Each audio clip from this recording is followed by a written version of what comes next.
अगर अभी तक आपने हमारा चैनल सब्सक्राइब नहीं किया तो इसे सब्सक्राइब कीजिएगा और साथ वाले बेल आइकन को ज़रूर प्रेस कीजिएगा ताकि जब भी लेटेस्ट वीडियो आए उसका नोटिफिकेशन आप तक पहुंच पाए।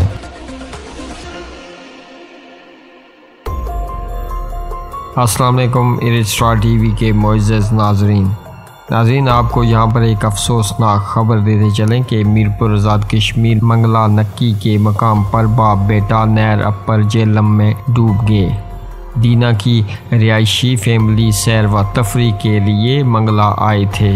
नाज़रीन, 15 साला अवैस पाँव फिसलने से नहर में डूब गया, जबकि बेटे को बचाने के लिए बाप भी नहर में कूद गया। SHO थाना मंगला वसीम नवाज ने पुलिस नफरी और मकामी अफराद की मदद से 1 घंटे के बाद 45 साला साजिद महमूद की नश निकाल ली।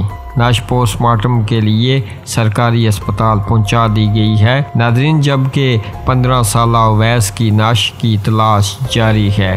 नाज़रीन, इस अफसोसनाक वाक़े के बारे में आप नीचे कमेंट बॉक्स में ज़रूर अपनी राय दीजिएगा और मरने वालों के लिए दुआए माफ़रत कीजिएगा।